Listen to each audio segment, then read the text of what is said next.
Hola, ¿cómo estamos, estimados estudiantes? Espero que estén todos bien. Estamos comenzando una nueva clase de probabilidad estadística. Vamos a dar una continuación de la clase desarrollada anteriormente relacionado a las medidas de variabilidad o medida de dispersión. En este caso vamos a estar viendo las medidas de variabilidad para datos agrupados. La última vez fue relacionado a datos no agrupados. Para recordar un poco, para dar inicio a nuestra clase tenemos que recordar algunos conceptos básicos de la estadística. ¿Ok? Nosotros sabemos que la estadística está dividida en dos grandes grupos, es decir, la estadística descriptiva y la estadística inductiva. ¿Ok? La estadística inductiva nos permite hacer inferencia de características de la población con respecto a las muestras, ¿verdad? Es decir, de los datos obtenidos de la muestra, nosotros generalmente generalizamos los resultados a la población. En cambio, la estadística descriptiva es la estadística que nosotros estamos estudiando, es relacionado a estudios con respecto a la muestra. Solamente hacemos el análisis de los datos de la muestra, pero sin quitar alguna conclusión a la población general. Habíamos también determinado que los distintos métodos numéricos relacionados al conjunto de estadísticos se obtenía a partir de ciertas variables, ¿verdad? Y estas variables también habíamos determinado que pueden ser medidas, ¿verdad? Buscando un elemento que le pertenece al conjunto, como por ejemplo las medidas de tendencia central que hemos visto en clases anteriores. Las medidas de tendencia central, para recordar un poco, vienen a ser la media aritmética, la mediana, la moda, ¿verdad? Y también existe lo que son las medidas de dispersión. Como hemos explicado en la última clase, son las que determina qué tan espaciados se encuentran los datos estadísticos con respecto a los datos obtenidos con respecto a un estadístico, que podría ser por ejemplo la media aritmética. Qué tan espaciado entre esos datos, qué tan dispersos se encuentran los datos con respecto a ese estadístico. Para recordar un poco aquí, nosotros tenemos que tener en cuenta que existen varias medidas de dispersión. Una de las más conocidas es el rango, que ya desde el primer día de clase hemos definido. El rango es el máximo menos el mínimo. Después tenemos la desviación media, la desviación estándar, la varianza, son los que más se suele utilizar. Lógicamente después tenemos el rango intercuartil y el coeficiente de variación que vimos en la última clase. Para recordar un poco, el rango viene a ser la diferencia entre el máximo valor de los datos y el mínimo valor de los datos. ¿Ok?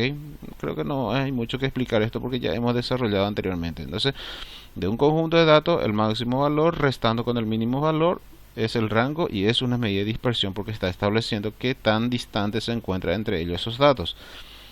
La desviación media es la variación con respecto a la media. Okay, la variación con respecto a la media, los datos con respecto a la media.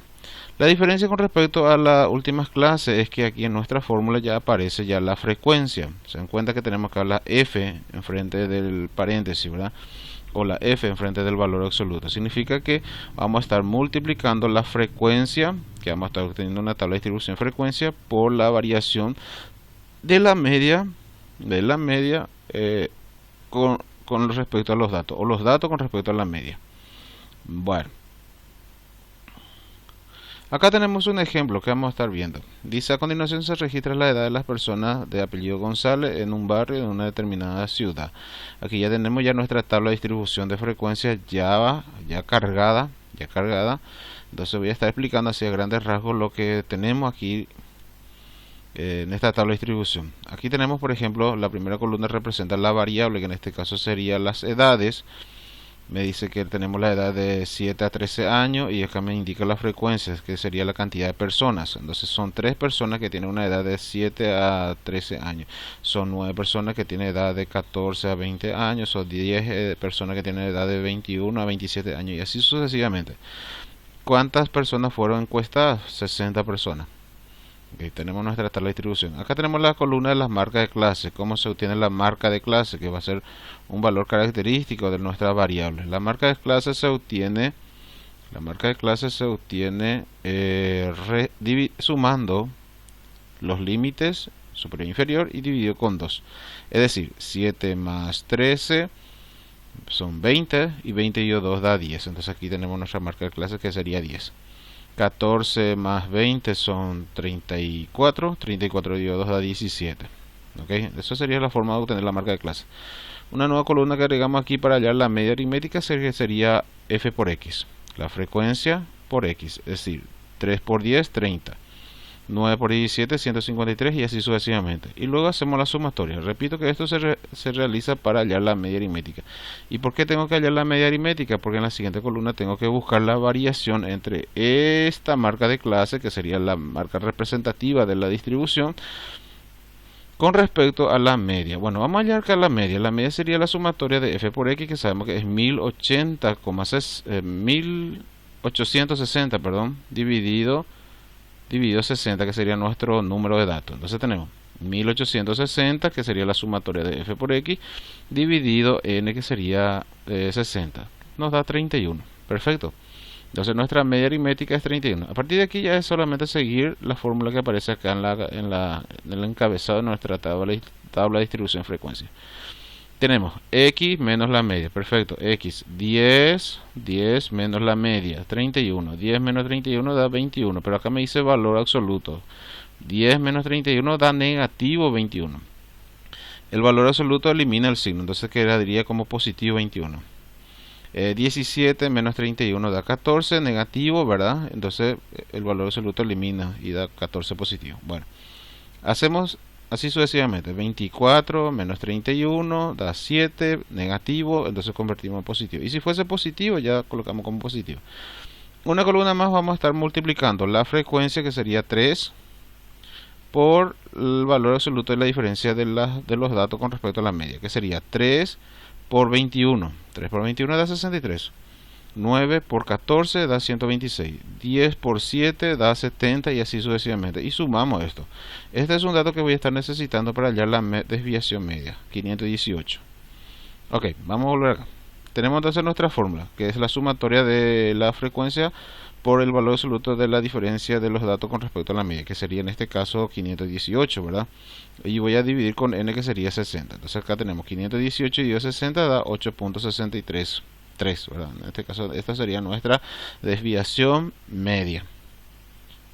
Es seguir solamente nuestra fórmula, 518, que sería el numerador, dividido 60, que sería el denominador n. Para la desviación típica es la raíz cuadrada de la sumatoria de la frecuencia, lo nuevo que aparece acá, la frecuencia por la variación de los datos con respecto a la media al cuadrado sobre n. Bueno, lo único que aparece de nuevo aquí es nuestra frecuencia y el resto no cambia nada. Entonces utilizamos otra vez el mismo ejemplo anterior, solamente que aquí vamos a agregarle dos columnas nuevas, que sería x menos media, para recordar que nuestra media fue 31, ¿verdad? 10, que sería la x, ¿verdad? 10 menos 31 da menos 21, ¿ok? Pero al elevar al cuadrado lo convierte en positivo, entonces sería menos 21 al cuadrado sería 441. Y este 441 lo multiplico por 3, que sería nuestra frecuencia, ¿verdad? Frecuencia 3 multiplicado por 441 me da 1323. Repetimos el proceso. Acá tenemos 9 por 196, 1764. Sumamos los resultados y me da 8232, que sería la sumatoria que voy a necesitar para aplicar nuestra fórmula. Muy bien, tenemos entonces así nuestra fórmula, ¿verdad? La raíz cuadrada de la sumatoria de la frecuencia por la variación de los datos con respecto a la media elevado al cuadrado sobre n. Entonces tenemos la parte del numerador aquí de la sumatoria. ¿De dónde voy a quitar? Voy a quitar de aquí, de 8232, ¿está bien? Que sería nuestra sumatoria. Y la n sabemos que es 60. Entonces reemplazando ya tenemos 8232 dividido n, que sería 60. Dividimos primero, gente, se divide primero, queda 137.2.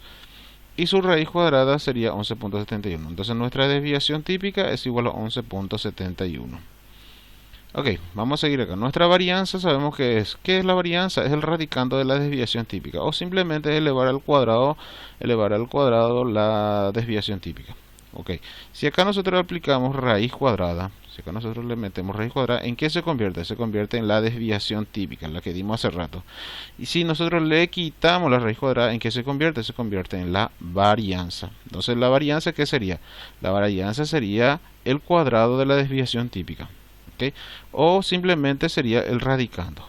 Si vamos a tener en cuenta el ejemplo anterior, que es esta, la tabla de distribución de frecuencia, sabemos que la media fue 31, entonces la desviación típica obtenida fue de 11.71, ¿se recuerdan? Entonces, ¿cuál sería la fórmula de varianza? Esta parte. Es decir, sin la raíz cuadrada sería la varianza, ¿ok? Que es el cuadrado de la desviación típica. O simplemente podemos decir que sería 8232 sobre 60, que sería nuestro radicando. ¿Cuál es el radicando? Que sería 137.2. Directamente entonces, si yo elevo al cuadrado 11.71 al cuadrado, se convierte en 137,2. ¿Qué sería esto? Que sería la varianza. ¿Está bien? Y queda definida nuestras medidas de dispersión. Vamos a estar viendo algunos ejemplos.